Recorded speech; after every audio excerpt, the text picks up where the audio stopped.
काय विचार आहे अदानी मामले को लेकर जिस तरह फिलहाल जो है वो बीजेपी और शिवसेना में जो विवाद चल रहा है, कैसे देखते हैं इस पूरे मामले को लेकर, क्योंकि सेटलमेंट को लेकर जो है वो भी अभी बात जो है वो सामने आता हुआ नजर आ रहा है। बीजेपी ने कहा है कि सेटलमेंट की बात कहीं ना कहीं नहीं हो पाई, इसलिए उद्धव ठाकरे इन्होंने जो है वो मोर्चा निकाला।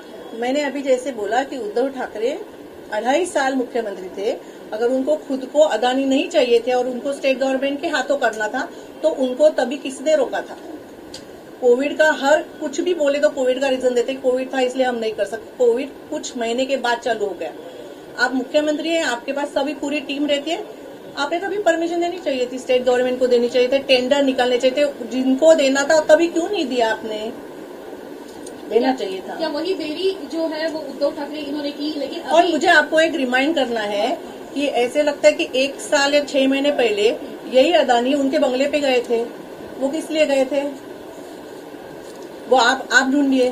जी बिल्कुल, आपका ही वो काम है कि अदानी मातोश्री के ऊपर क्यों गए थे?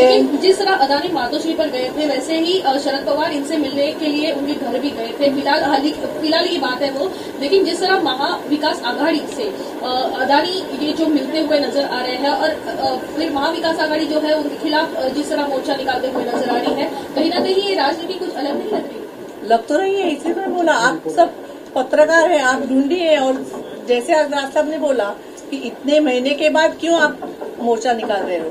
एक तो आप 2.5 साल थे तभी करना चाहिए था, और इतने टेंडर पास होके 10 महीने के बाद आप क्यों जाग गए?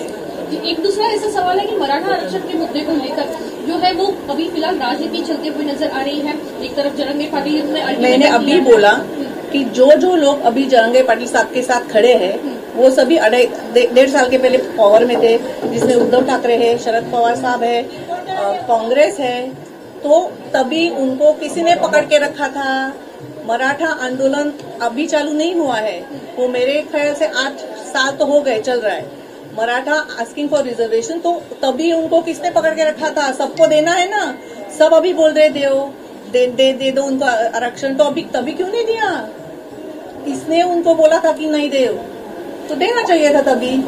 लेकिन जिस तरह अभी अल्टीमेटम का मुद्दा सामने आ रहा है, एक तरफ जरंगे पाटिल बात कर रहे हैं, दूसरे सरकार के ही मंत्री छगन भुजबल जो है वो ओबीसी मुद्दे को लेकर महाराष्ट्र अभी मैं एक्चुअली बोलूं, मैं इतनी डीप में जाके कुछ लेकिन इस विवाद में महाराष्ट्र अस्थिर हो रहा है, आपको लगता है?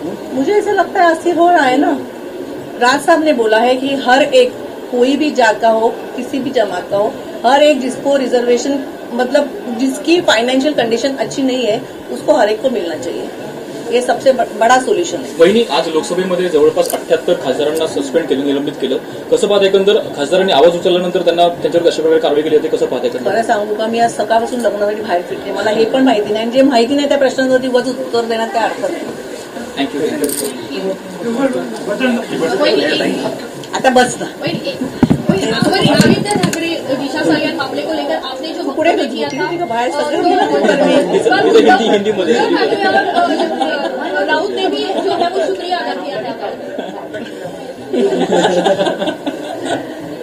मैंने इसे बोला अभी कि जैसे मैंने आदित्य के ऊपर विश्वास रखा है वैसा कभी उद्धव ठाकरे ने भी रखना चाहिए था। किन्हीं केस के टाइम से आज तक उद्धव ठाकरे एक भी मौका नहीं छोड़ते कि हमको पिंच करे। जिस राज के साथ वो बचपन से, जब भी राज का जन्म हुआ तब से खेल रहे थे, उसके ऊपर उन्होंने बिलीव नहीं किया और मैंने आदित्य के ऊपर किया, तो हमको भी कभी शुक्रिया करने का मौका दीजिए। आप